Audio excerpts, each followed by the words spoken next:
किसान अपनी मांगों को लेकर के यहाँ राष्ट्रीय स्तर के आह्वान पर प्रदर्शन कर रहे हैं। इसमें किसानों की मांगे हैं कि स्वामीनाथन के अनुसार न्यूनतम समर्थन मूल्य की संवैधानिक गारंटी हो, कृषि विपणन कानून का जो प्रारूप आया है, जो मंडियों को ख़त्म करने का कानून है, जो 3 काले कानून आए थे उसी का रूप है ये, उसको वापस लिया जाए, हरियाणा विधानसभा में इसको पास किया जाए, केंद्र को लिखा जाए और कर्जा मुक्ति हो किसानों की। और जो बिजली बिल का जो प्रारूप है, विधेयक है, उसको रद्द किया जाए क्योंकि बिजली को निजीकरण करने जा रहे हैं और स्मार्ट मीटर और प्रीपेड मीटर लगाएंगे। तीसरा, भिवानी में एक बहुत बड़ा फ्रॉड हुआ है बीमा का। 350 करोड़, 200 करोड़, 225 करोड़ भिवानी के हैं, 150 करोड़ दादरी के हैं। पिछले 1 साल से हम आवाज़ उठा रहे हैं, पिछले 1 साल से। और मंत्री जी कल बोल रहे हैं, पूर्व मंत्री जी हमारे श्री जेपी दलाल के, उसके नाक के नीचे ये फ्रॉड हुआ है। छेमा कंपनी ने फ्रॉड किया है। 1 साल तक वो बोले नहीं, चुप रहे। अब कह रहे हैं कि मुख्यमंत्री से मैंने बात की है कि ये फ्रॉड कर दिया कंपनी ने।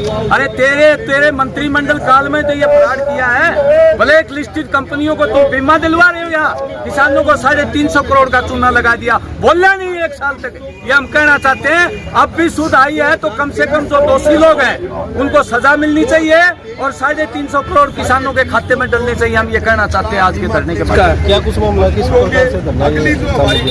ये जो हमारा आंदोलन लंबी मांगों के लिए चल रहा था संयुक्त किसान मोर्चा का पूरे देश में, उसी दौरान ये जो एक प्रारूप मोदी सरकार ने जारी किया है वो कृषि मंडी से संबंधित है और उसमें राज्यों को कहा गया है कि भाई आप इसको लागू करो।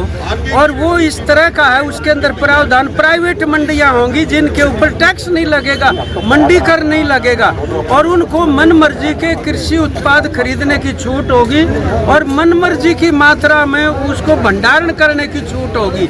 और इसी प्रकार से ठेके पर खेती करने का भी प्रावधान उसके अंदर है। तो ये तो दोबारा से 3 कानूनों का पुनर्जन्म हो गया एक तरीके से। वो जारी कर दिया इन्होंने पिछले 25 नवंबर को। और जो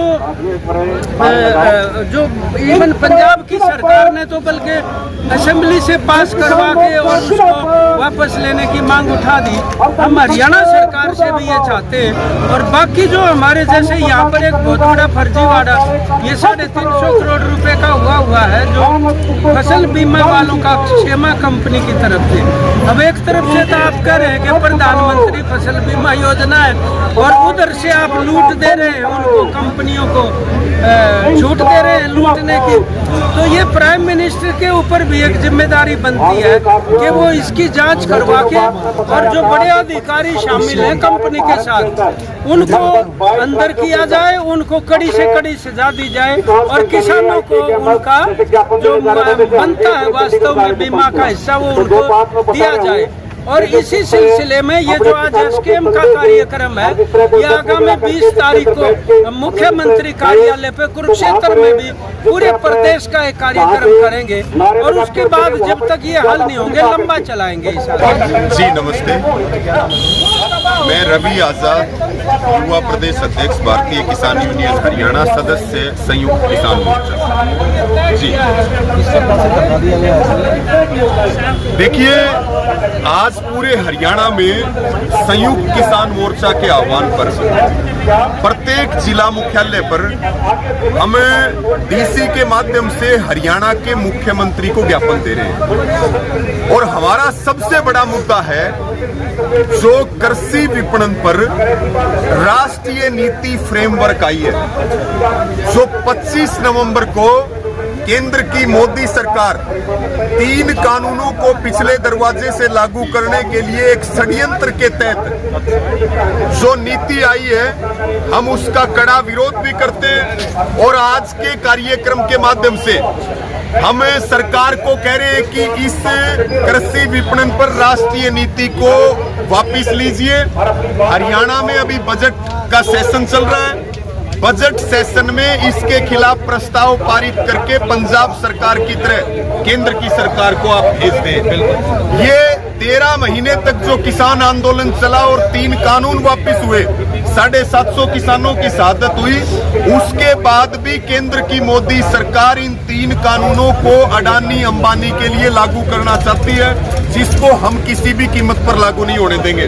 इसके साथ में हम स्मार्ट मीटर योजना का विरोध कर रहे हैं। स्मार्ट मीटर योजना बंद की जाए और इसके साथ में जो बिजली कानून है उसको रद्द करने की हमारी मांग है। आवारा पशुओं से किसानों को छुटकारा मिले, उसके लिए सरकार कदम उठाए और सरकार जो है वो बीज, जो नकली बीज मिल रहा है उसके खिलाफ कानून बढ़ाए।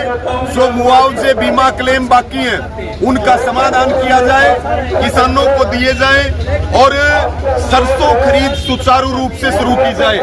और एक बड़ा मुद्दा है, 2023 में भिवानी जिले में 300 करोड़ रुपए बीमा क्लेम बना था खरीफ का।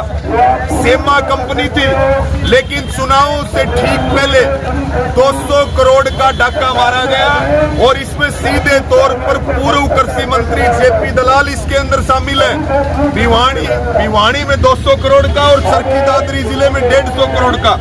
उसके खिलाफ भी संयुक्त किसान मोर्चा जो भिवानी का है वो लगातार कार्यक्रम कर रहा है। अगर किसानों को ये बीमा क्लेम नहीं मिलेगा तो निश्चित तौर पर इसके खिलाफ भी बड़ा आंदोलन शुरू किया जाएगा।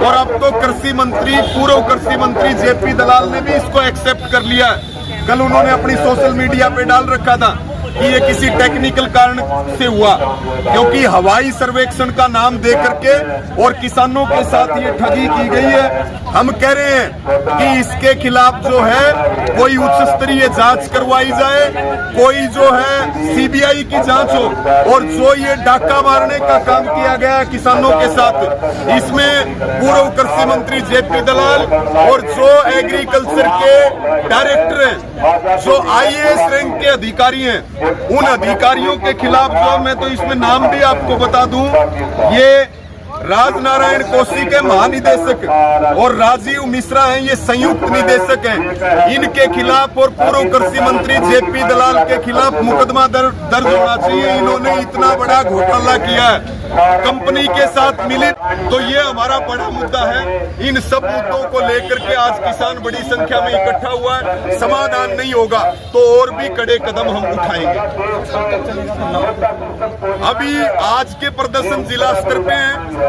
20 मार्च को हम बड़ी संख्या में हरियाणा के कोने कोने से कुरुक्षेत्र में मुख्यमंत्री नायब सैनी के आवास पर जाएंगे और वहां पर महापंचायत करेंगे। हमने समय मांगा है मुख्यमंत्री हरियाणा से कि वो इस बीमा क्लेम को लेकर के भी, इस कृषि विपणन पर राष्ट्रीय नीति को लेकर के और दूसरी जो हमारी स्टेट की मांग है उसको लेकर के संयुक्त किसान मोर्चा के साथ बैठ करके बात करें, अन्यथा और भी कड़े कदम उठाए जाए।